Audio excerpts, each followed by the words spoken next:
दोस्तों आखिर G7 की फोटो में प्रधानमंत्री नरेंद्र मोदी कहां हैं? अब सोशल मीडिया में इसी बात को लेकर चर्चा होने लगी है। हालांकि सोशल मीडिया की चर्चाओं में और असल की हकीकत में कई बार बहुत बड़ा फर्क होता है, लेकिन हाँ, इस फोटो की चर्चा सोशल मीडिया में बहुत है। दरअसल दोस्तों, प्रधानमंत्री नरेंद्र मोदी को जिन हालातों में G7 की बैठक में न्योता मिला है, सब जानते हैं। दोस्तों G7 की बैठक जो कि कनाडा में हो रही है, पीएम को मतलब भारत को न्योता ही नहीं मिला, तब जबकि पिछले 6 सालों से लगातार भारत G7 की बैठकों में शामिल हो रहा है। हालत ये हो गई कि गोदी मीडिया ने कहना शुरू कर दिया कि G7 तो अपना ही मतलब खो चुका है और अच्छा है मोदी जी को G7 में नहीं बुलाया गया। G7 में तो मोदी जी को जाना भी नहीं चाहिए। अब तो अगर न्योता मिला तो भी मोदी नहीं जाएंगे, लेकिन हुआ उससे उल्टा, न्योता मिला और मोदी गए। लेकिन अब इस तस्वीर से लोग मोदी का मजाक उड़ा रहे हैं कि आखिर मोदी है कहाँ। दोस्तों G7 की एक फोटो होती है। जब भी G7 होता है एक फोटो खिंचाई जाती है जिसमें जितने भी मेंबर्स हैं G7 के या फिर जितने मेंबर्स को इनवाइट किया गया है, सबको वहां पर एक तरह से बुलाया जाता है और उसके बाद फोटो खिंचाई जाती है। अब लोग ये सवाल पूछ रहे हैं कि प्रधानमंत्री इस फोटो में कहाँ है, मोदी इस फोटो में कहाँ है। जरा इस फोटो को देखिए दोस्तों। इस फोटो में G7 के सारे देश आपको दिखाई देंगे। फ्रांस के राष्ट्राध्यक्ष दिखाई देंगे, यूएस के तो दिखेंगे, डोनाल्ड ट्रम्प यहाँ पर दिख रहे हैं, यूके के पीएम दिखाई दे रहे हैं, जर्मनी के राष्ट्रीय अध्यक्ष दिखाई दे रहे हैं, जापान, इटली, कनाडा और यूरोपियन यूनियन, यानी कुल अगर आप गिनते हैं तो ये 9 लोग हैं, ठीक है। लेकिन अजीब बात यह है कि इनमें कहीं भी मोदी नहीं दिखाई दे रहे हैं। तो दोस्तों हुआ ये कि अब इस तस्वीर के मतलब क्या है, ये मैं आगे आपको बताऊंगी। लेकिन इस तस्वीर के बाद भारत में सोशल मीडिया में कैसे मोदी का मजाक उड़ाया जा रहा है वो पहले मैं आपको रख देती हूँ। दोस्तों जैसे अंकुर सिंह नाम के यूजर हैं, 2024 में जब G7 हुआ था तो ऐसी ही फोटो खिंचाई गई थी। जब G7 समिट होता है तो एक फोटो खिंचाई जाती है, सारे जितने भी देश के प्रतिनिधि हैं उस फोटो में होते हैं। तो आप देखिए 2024 की फोटो में जो कि इटली में हुआ था G7, मोदी को एक तरह से बीच में खड़ा किया गया था। हालांकि उस वक्त उस फोटो में पोप भी दिखाई दे रहे हैं और G7 के जितने भी इनवाइटीज कंट्री हैं सब दिखाई दे रहे हैं। और 2009 में मनमोहन सिंह को पीछे खड़ा किया गया था। तो तब ऐसी फोटो शेयर करके अंकुर सिंह नाम के यूजर ने कहा था कि देखिए ये है मोदी के रहते हुए सेंटर की ताकत, की भारत की ताकत इतनी बढ़ गई मोदी के आने के बाद कि मोदी को 2024 में सेंटर पे रखा गया और मनमोहन 2009 में तो पीछे थे। अब दिलचस्प ये है दोस्तों कि ये फोटो 2024 की है, लेकिन 2025 में अब लोग ये फोटो शेयर कर रहे हैं कि अब इनको बताइए, अब तो फोटो से ही गायब कर दिए गए मोदी जी। जैसे दोस्तों सुरेंद्र राजपूत ने भी ये फोटो शेयर करते हुए कहा, डंका बज रहा है या बैंड बज रहा है साहेब, G7 समिट की वीडियो में मोदी जी कहाँ हैं? इस वीडियो में 9 लोग शामिल हैं, किसी को श्री नरेंद्र मोदी जी दिखें तो बताइए। हालांकि दोस्तों इसमें एक पेंच है।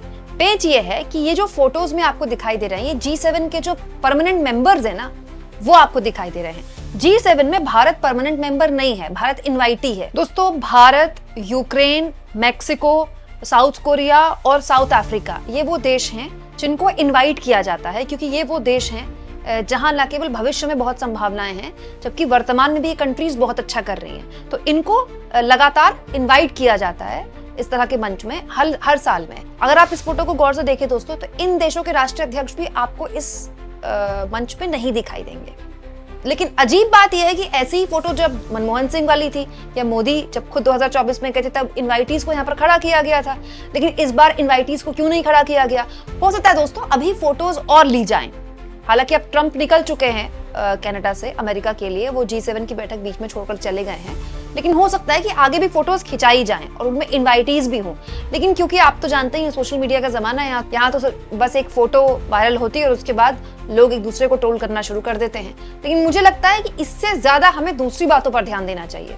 ये तो इम्पोर्टेंट है ही कि इस तरह की फोटो में भारत की गैर मौजूदगी थी, ये तो इम्पोर्टेंट है ही, बल्कि इस पर भी ध्यान देना चाहिए कि आखिर G7 की बैठक में हो क्या रहा है।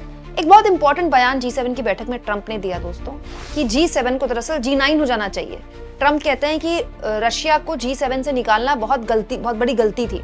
रशिया को G7 से नहीं निकाला जाना चाहिए था जब 2014 में रशिया को निकाला गया था। इसके अलावा उनसे पूछा गया कि क्या चीन को G7 में होना चाहिए, तो उन्होंने कहा हाँ बिल्कुल होना चाहिए। मतलब ट्रंप चाहते हैं कि चीन भी G7 में आ जाए, रशिया भी G7 में आ जाए और G9 बन जाए, लेकिन भारत क्यों नहीं? भारत इनवाइटी के तौर पर क्यों, भारत परमानेंट मेंबर के तौर पर क्यों G7 की बैठक में शामिल नहीं हो सकता? और ये सारी बातें ट्रंप की तरफ से आ रही हैं। हालांकि दोस्तों G7 जिस एजेंडे के तहत बुलाया गया था, अब एजेंडा भी बदल गया है। G7 में गजा को लेकर बात हो रही है, गजा के सीज़फायर को लेकर बात हो रही है।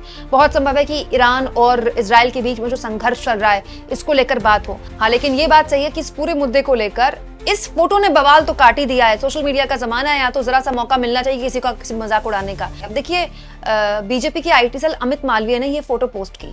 जब भी मोदी का कोई विदेश दौरा होता है, इसी तरह की वीडियोस और फोटोज बताई जाती हैं और दिखाया जाता है कि भारतीय जो हैं उस देश में वो कितना भव्य स्वागत मोदी का कर रहे हैं। अच्छी बात है दोस्तों, कनाडा में मोदी का जाना ये भी महत्वपूर्ण है, क्योंकि हाल के सालों में भारत और कनाडा के बीच संबंध जो थे वो बहुत ही खटास में चले गए। कम से कम दोस्तों वहां सरकार बदली हुई सरकार के बाद वहां की सरकार को ये समझ में तो आया कि भारत की मौजूदगी G7 में इंपॉर्टेंट भी है और कनाडा और भारत के संबंध अब बेहतर हो जाएं, ये दोनों देशों के लिए ठीक है। लेकिन इंपॉर्टेंट ये भी है दोस्तों कि भारत अपने आप को दुनिया के आगे केवल सबसे बड़े मार्केट के तौर पर ना रखे। होता क्या है कि India is a very big market, world biggest market. हर शख्स ये बोलता है, हर राष्ट्रीय अध्यक्ष ये बोलता है भारत के लिए। इंडिया की इकोनॉमी की बात करता है, मतलब हमारी मार्केट हर देश को चाहिए। तो अगर हम अपनी मार्केट हर देश के लिए प्रोवाइड कर रहे हैं तो ये हमारे लिए भी जरूरी है कि हम इस बात का ध्यान रखें कि हमारे भी हित एड्रेस किए जाएं। जैसे बहुत बड़े व्यापारिक हित हैं यूरोपियन यूनियन के हमारे साथ, क्या हमारे वो व्यापारिक हित एड्रेस हो रहे हैं? प्रधानमंत्री मोदी G7 की बैठक में जा रहे हैं तो क्या वो अपने तमाम समकक्षों से बात करेंगे इस बारे में कि जब हमारे देश पर आफत आई, जब देश पर ऑपरेशन सिंदूर के बाद पाकिस्तान ने जबरन एक ऐसा हालात थोपे जिसके लिए भारत बिल्कुल भी ऐसा नहीं चाहता था। भारत ने साफ कर दिया था कि हम ऑपरेशन सिंदूर के तहत हमने पाकिस्तान में आतंकी ठिकाने नेस्तनाबूद कर दिया, हमारा इंटरेस्ट खत्म हो गया, हमें और कुछ नहीं चाहिए। लेकिन पाकिस्तान ने हिमाकत की और उसके बाद भारत को 4 दिन का एक संघर्ष झेलना पड़ा। उन हालातों में हम अकेले थे। वो अलग बात है कि हमने अकेले रहकर भी पाकिस्तान को परास्त कर दिया, लेकिन दोस्तों पूरे भारत ने देखा कि पूरी दुनिया भारत के साथ, मतलब आतंकवाद पर सब विरोध कर रहे थे, लेकिन किसी ने पाकिस्तान के खिलाफ एक बयान नहीं दिया। पाकिस्तान के खिलाफ तो सोचिए भारत के समर्थन में भी एक बयान नहीं दिया।